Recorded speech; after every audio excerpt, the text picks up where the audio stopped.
क्या आप जानते हैं कि किस आर्मी चीफ की बेवा ने नवाज शरीफ पर अपने शौहर के कत्ल का इल्जाम लगाया था? आज आपको एक ऐसे आर्मी चीफ की कहानी भी सुनाई जाएगी जिसने दुश्मन भारत से जंग से कबल एक रात जन्नात और भूतों से भी जंग लड़ी थी। वजीर आजम जुल्फिकार अली भुट्टो और जनरल ज़ियाउल हक की देगों वाली कहानी असल में क्या है? किस आर्मी चीफ को उनकी वसीयत के मुताबिक पाकिस्तान के बजाय ईरान में दफन किया गया, और वो कौन से आर्मी चीफ थे कि जिनसे भुट्टो साहब ने गन पॉइंट पर इस्तीफा लेते हुए अपने मनपसंद जनरल टिक्का खान को अफवाज पाकिस्तान की कमान सौंपी थी? और हाँ, हमारे मौजूदा सिपह सालार जनरल कमर जावेद बाजवा के फेवरेट आर्मी चीफ कौन हैं? तो दोस्तों, आज की वीडियो में अफवाज पाकिस्तान और उनके कमांडर इन चीफ्स के बारे में 30 दिलचस्प फैक्ट्स आप तक शेयर किए जाएंगे। आप देख रहे हैं इलेक्शन बॉक्स और मैं हूं सादिया जफर। मेरे इंस्टा अकाउंट का लिंक आपको डिस्क्रिप्शन में मिल जाएगा। और हाँ, आप मुझे कमेंट सेक्शन में अपनी फीडबैक से आगाह करें। मैं ना सिर्फ आपके कमेंट्स को पढ़ूंगी बल्कि आपके कमेंट्स का रिप्लाई भी करूंगी। So let's begin. नंबर 1, पाक फौज इस वक्त दुनिया की छठी बड़ी फौज है, जबकि तादाद के लिहाज से इस्लामी दुनिया में हम पहले नंबर पर आते हैं। इतनी बड़ी आर्मी होने के बावजूद अगर बजट की बात कर ली जाए तो फौजी बजट के लिहाज से पाक आर्मी दुनिया में 25वें नंबर पर आती है। नंबर 2, पाक आर्मी दुनिया की सबसे कम पैसे लेने वाली फौज है, जो एक फौजी पर सिर्फ सालाना $10,000 खर्च करती है। इसके बरक्स अमेरिका अपने एक फौजी पर सालाना $1,25,000, तुर्की $37,000, भारत सालाना $18,000 खर्च करता है।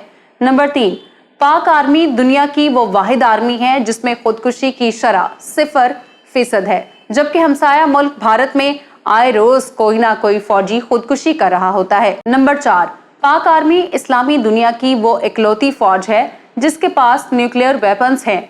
आप यूं कह सकते हैं कि पाकिस्तान मुस्लिम ममालिक की सबसे ताकतवर फौज रखता है। नंबर 5, हमारी पाक फजाइया को दुनिया की 10वीं ताकतवर फजाई ताकत समझा जाता है। यहाँ मैं आपको MM आलम का अनब्रेकेबल रिकॉर्ड के बारे में बताती चलूं। ये 7 सितंबर 1965 की सुबह थी जब स्क्वाड्रन लीडर MM आलम ने उड़ान भरी। वो जैसे ही चनाब के पार पहुंचे तो उनकी नजर भारत के 5 हंटर तैयारों पर पड़ी। इससे पहले कि दुश्मन तैयारों को उनके तैयारे का पता चलता, वो सब MM आलम की रेंज में आ चुके थे। यहाँ हंटर तैयारों से उनकी मुठभेड़ हुई। इस डॉग फाइट में MM आलम ने सिर्फ 60 सेकेंड्स ही में 5 भारतीय तैयारों को मार गिराते हुए राख का ढेर बना दिया। यह ऑपरेशन मुकम्मल हुआ और MM आलम इत्मीनान से वापस सरगोदा एयरबेस पर उतरे। याद रहे कि उन्होंने पहले 4 तैयारे सिर्फ 30 सेकंड्स में तबाह किए थे। मजमूई तौर पर उन्होंने 9 भारतीय फाइटर तैयारों को मलिया मेट किया। उनका ये आलमी रिकॉर्ड आज भी गिनीज वर्ल्ड रिकॉर्ड की बुक में दर्ज है, जिसे इतने साल गुजर जाने के बावजूद कोई भी ना तोड़ पाया। नंबर 6, इस वक्त पाकिस्तान मुस्लिम वर्ल्ड का ऐसा मुल्क है जहां मुसल्लह अफवाज में खवातीन अहलकारों की सबसे ज्यादा तादाद है। वतन अजीज में खवातीन सिर्फ मेडिकल या इंजीनियरिंग कोर तक महदूद नहीं, बल्कि हमारी आर्म्ड फोर्सेस के पास जंगजू खवातीन फौजी भी हैं। नंबर 7, पाक आर्मी का जनरल हेडक्वार्टर GHQ रावलपिंडी में वाक़ है। हमारी army United Nations peace mission में सबसे ज्यादा मेडल्स लेने का एजाज रखती है। नंबर 8, पाक आर्मी के पहले दोनों chiefs general Frank Walter Messervy और general sir Douglas David Gracey गैर मुल्की थे, जो अपनी मुलाजमत के बाद इंग्लैंड वापस चले गए। नंबर 9, अयूब खान अफवाज पाकिस्तान के पहले मकामी और देसी आर्मी चीफ थे। फील्ड मार्शल अयूब खान ही वो पहले आर्मी चीफ हैं जिन्होंने जमहूरियत को पसे पुष्ट डालते हुए पहला मार्शल लॉ इम्पोज किया। वो 11 साल तक पाकिस्तान पर राज करते रहे। नंबर 10, कोयटा की हजारा बरादरी से ताल्लुक रखने वाले जनरल मोहम्मद मूसा के टेन्योर में 65 की पाक भारत जंग लड़ी गई। दुश्मन भारत से लड़ने वाले जनरल मूसा खान को जन्नात और भूत प्रेत से भी लड़ना पड़ा। बताया जाता है कि अर्ली 50s में जब चौधरी मोहम्मद अली पाकिस्तान के वजीर खजाना थे, उस दौरान मूसा खान कराची में CGS तैनात हुए तो चौधरी साहब ने उनसे दरख्वास्त की कि आपको जो सरकारी बंगला अलॉट हुआ है, मैं उसमें शिफ्ट हो जाता हूं और मेरे वाले बंगले में आप रहने लगे। ऐसा बताया जाता है कि चौधरी मोहम्मद अली के बंगले में भूतों का साया था और रातों को गैर मरई मखलूक सहन में चलती फिरती दिखाई देती और चीखों की आवाजें भी सुनाई दिया करती थी। मेजर जनरल मूसा खान ने चौधरी मोहम्मद अली की बात तो मान ली, लेकिन उस आसेब ज़दा बंगले में शिफ्ट होना उनके लिए एक बड़ा मुश्किल काम था। کہا جاتا ہے کہ انہوں نے اپنے کسی بزرگ کو بلوا کر 3 دن تک دم درود اور چلا کروایا اور جب جنات بھاگ گئے تو وہ اس گھر میں شفٹ ہو گئے۔ نمبر 11، جنرل محمد موسیٰ پاکستان کے وہ اکلوتے آرمی چیف گزرے ہیں جنہیں ان کی وصیت کے مطابق پاکستان کے بجائے ایران کے شہر مشہد میں واقع حضرت امام رضا کے مزار کے احاطے میں آسودہ خاک کیا گیا۔ نمبر 12، جنرل محمد موسیٰ جب ریٹائرڈ ہونے والے تھے تو انہیں نئے آرمی چیف کے لیے 3 نام بھیجے گئے۔ اس موقع پر نواب آف کالا باغ نے ایوب خان کو مشورہ دیا کہ اگر تم نے بے لگام عیاشی کے دل دادا یحییٰ خان کو کمانڈر ان چیف بنایا تو یہ تمہاری زندگی کی سب سے بڑی حماقت ہوگی۔ صدر ایوب نے نواب آف کالا باغ کی بات سنی انسنی کرتے ہوئے جنرل یحییٰ خان کو سپرسیڈ کیا اور اسے افواج پاکستان کی کمان سونپ دی۔ بعد میں انہی یحییٰ خان نے اپنے محسن اور باس ایوب خان کو اقتدار سے آؤٹ کر کے خود منصب صدارت سنبھال لیا۔ نمبر 13، پاکستان کے 5ویں آرمی چیف جنرل محمد یحییٰ خان کے دور حکومت میں سقوط ڈھاکہ کا دل خراش واقعہ پیش آیا اور مشرقی پاکستان ہم سے کٹ کر بنگلہ دیش بن گیا۔ سقوط ڈھاکہ کو ابھی 4 دن گزرے تھے کہ یحییٰ خان نے صدارت اور کمانڈر ان چیف کے عہدے سے استعفیٰ دے دیا۔ نمبر 14، بھٹو صاحب پاور میں آئے تو انہوں نے سب سے پہلے سابق آرمی چیف جنرل محمد یحییٰ خان اور ان کی خاص الخاص سمجھی جانے والی بیگم اقلیم اختر المعروف جنرل رانی کو گرفتار کر لیا اور پھر انہیں ایک طویل عرصے تک گھر کے اندر ہی نظر بند رکھا گیا۔ نمبر 15، جنرل آغا محمد یحییٰ خان کے جانشین اور نئے آرمی چیف جنرل گل حسن خان کی بھی بھٹو صاحب سے نہ بن پائی۔ بتایا جاتا ہے کہ 3 مارچ 1972 کے روز جنرل گل حسن خان کو بھٹو صاحب نے اغوا کروا لیا، انہیں گاڑی میں بٹھا کر ان پر پستول تان لیا گیا۔ ابھی جنرل گل حسن خان کی گاڑی لاہور بھی نہیں پہنچی تھی کہ ٹکا خان کے کندھوں پر آرمی چیف کے کراؤنز لگا دیے گئے اور انہوں نے فوج کی کمان سنبھال لی۔ Number 16، general Tikka Khan army chief بننے سے پہلے مشرقی پاکستان کے گورنر رہ چکے تھے۔ کم لوگ جانتے ہیں کہ جب وہ گورنر کی حیثیت سے ڈھاکہ ایئرپورٹ پر لینڈ ہوئے تو ہزاروں کی تعداد میں بنگالی ان کے استقبال کے لیے جوتے لیے کھڑے تھے اور کئی نے تو جوتوں کے ہار بھی بنائے ہوئے تھے۔ شیخ مجیب الرحمان جنرل ٹکا خان کو بچر آف بنگال کہا کرتے تھے۔ ان کے بقول آپریشن سرچ لائٹ کے دوران ٹکا خان نے بے رحم قصاب لائٹ کے دوران ہزاروں بنگالیوں کو کاٹ ڈالا، لیکن پھر دنیا یہ دیکھ کر حیران رہ گئی کہ 1974 میں لاہور میں ہونے والی اسلامی سربراہی کانفرنس میں شرکت کے لیے شیخ مجیب الرحمان ایئرپورٹ پر اترے تو انہیں ویلکم کرنے والے کوئی اور نہیں بلکہ army chief general Tikka Khan ہی تھے۔ نمبر 17، جنرل ٹکا خان وہ اکلوتے آرمی چیف تھے جو اپنی فوجی سروسز کے بعد سیاست میں آئے۔ انہوں نے 88 میں راولپنڈی کے حلقے سے الیکشن بھی لڑا لیکن انہیں شیخ رشید کے ہاتھوں شکست ہوئی۔ بعد میں انہیں بے نظیر بھٹو نے گورنر پنجاب لگا دیا۔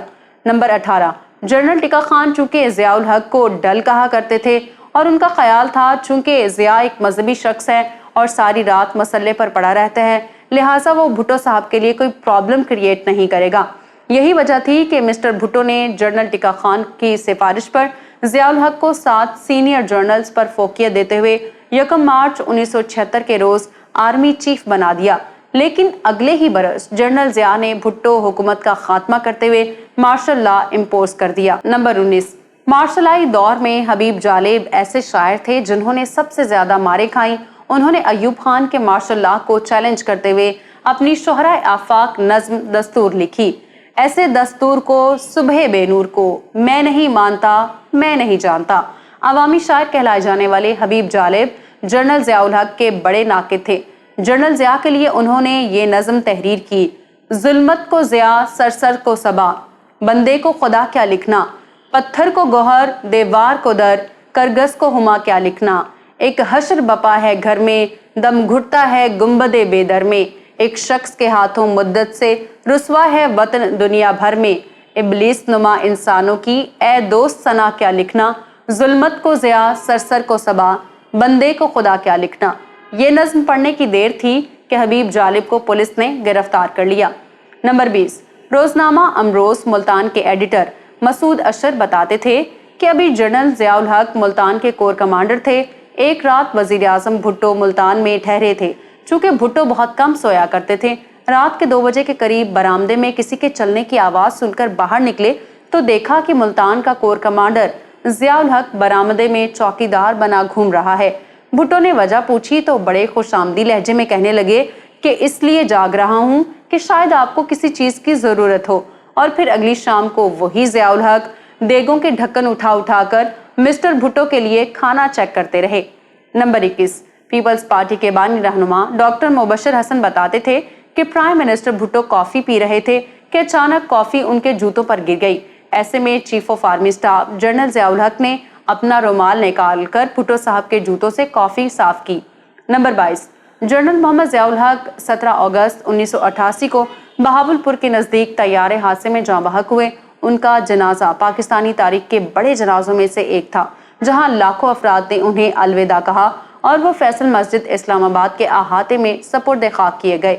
नंबर 23, नवाज शरीफ के पहले दौरे हुकूमत में army chief general Asif Nawaz Janjua अपनी सर्विस के दौरान ही 8 जनवरी 1993 को जॉगिंग ट्रैक पर दिल का दौरा पड़ने से वफात पा गए। जनरल साहब की बेवा ने इल्जाम आयद किया था कि उनके शौहर की मौत हार्ट अटैक की वजह से नहीं हुई, बल्कि उन्हें हुकूमत ने जहर देकर कत्ल किया है। नंबर 24, जनरल आसिफ नवाज जंजुआ के भाई शुजा नवाज अपनी किताब क्रॉस्ड स्वॉर्ड्स के सफ़ा नंबर 450 पर लिखते हैं, army chief general Asif Nawaz Janjua जब माजी में एक बार मरी में उस वक्त के वजीर आजम मियाँ नवाज शरीफ से मुलाकात के बाद रुखसत होने लगे तो वजीर आजम अपने रुफका के घेरे में उनको कार तक छोड़ने आए तो उन्होंने जनरल साहब से पूछा कि आप कौन सी गाड़ी इस्तेमाल कर रहे हैं। जनरल आसिफ नवाज ने अपनी पुरानी कार की जानिब इशारा करते हुए जवाब दिया, टोयोटा क्राउन। इसके बाद मियाँ साहब ने पंजाबी में कहा, जनरल साहब उंज ए गड्डी तेहानू जचती नहीं। मियाँ नवाज शरीफ ने नई BMW की चाबी जनरल आसिफ नवाज को दी और कहा, आप इस कार के मुस्तहिक हैं। वजीर आज़म नवाज शरीफ का गिफ्ट देखकर वो थोड़ी देर के लिए दहशत ज़दा हो गए। फौरी तौर पर उन्होंने चाबी वजीर आज़म के हाथ में वापस करते हुए कहा, सर आपका शुक्रिया, मेरे पास जो कार है मैं इसी में खुश हूँ। बादशाह वजीर आज़म को सल्यूट करते हुए आर्मी चीफ वहां से चले गए। नंबर 25, अवामी मुस्लिम लीग के सरबराह शेख रशीद अहमद ने अपनी नई किताब लाल हवेली से अक़वाम मुत्तहिदा तक में ये लिखा है कि साबिक army chief general retired Mirza Aslam Beg के बारे में आखिरी वक्त तक यही खतरा था, कहीं वो मार्शल लॉ ना लगा दे। उनके बाद आने वाले आसिफ नवाज जंजुआ भी मार्शल लॉ के चक्रों में थे। जनरल असलम बेग और आसिफ नवाज दोनों इक़्तिदार के कब्जे पर यकीन रखते थे। नंबर 26, परवेज मुशर्रफ के पेशरो जनरल जहांगीर करामत को नवाज शरीफ ने बहुत तंग कर रखा था, लेकिन वो किसी बात का माइंड नहीं करते थे। तब जनरल साहब के कॉलीग्स उनसे तंग आकर उन्हें जनरल बाजी के नाम से पुकारा करते थे। JUIF के हाफिज हुसैन अहमद उस दौर में कहा करते थे कि हमारी फौज के सिपा सालार जनरल जहांगीर करामत इतने कूल हैं कि वो कॉफी भी ठंडी करके पीते हैं। याद रहे कि 1998 में जनरल जहांगीर करामत के दौर में पाकिस्तान न्यूक्लियर पावर बना था। नंबर 27, परवेज मुशर्रफ वो चौथे आर्मी चीफ थे जिन्होंने निज़ाम जमहूरियत को लपेटा और वो सदर पाकिस्तान बने। परवेज मुशर्रफ इस वक्त सियासी जमात ऑल पाकिस्तान मुस्लिम लीग के सरबराह हैं, ताहम उनकी पॉलिटिकल पार्टी को आवाम में ज्यादा पजीराई ना मिल सकी। नंबर 28, परवेज मुशर्रफ के बाद आने वाले अशफाक परवेज कयानी वो पहले आर्मी चीफ थे जिनकी पैदाइश 14 अगस्त 1947 के बाद हुई। नंबर 29, पाकिस्तानी अवाम में सबसे ज्यादा पॉपुलर आर्मी चीफ जनरल राहील शरीफ थे। राहील शरीफ शायद वो पहले आर्मी चीफ थे जब उनकी रिटायरमेंट के दिन करीब आने लगे तो पाकिस्तान के बड़े बड़े शहरों की सड़कों पर पोस्टर्स आवेजा कर दिए गए थे जिन पर यह तहरीर था कि जाने की बातें हुई पुरानी, खुदा के लिए अब आ जाओ। याद रहे कि उस वक्त मियाँ मोहम्मद नवाज शरीफ वजीर आजम थे। नंबर 30, सीनियर सहाफ़ी रऊफ कलासरा ने एक रोज मुलाकात के दौरान army chief general Qamar Javed Bajwa से पूछा, सर आपका फेवरेट आर्मी चीफ कौन सा रहा? तो सिपा सालार ने मुस्कुराते हुए जनरल अब्दुल वहीद काकड़ की पेंटिंग पर उंगली रख दी। याद रहे कि जनरल काकड़ के हवाले से बताया जाता है कि वो जमहूरियत पसंद आर्मी चीफ थे। मैं उम्मीद करती हूँ कि ये वीडियो आपको पसंद आई होगी। अगर आप जनरल राहील शरीफ की बायोग्राफी देखना चाहते हैं तो यहाँ ऊपर क्लिक करें। जनरल न्यासी की कहानी के लिए यहाँ नीचे और फील्ड मार्शल अयूब खान की स्टोरी आपको यहाँ मिलेगी। इलेक्शन बॉक्स को सब्सक्राइब कर लें और हमारी वीडियोस को देखते रहें। अल्लाह हाफिज़ नासिर।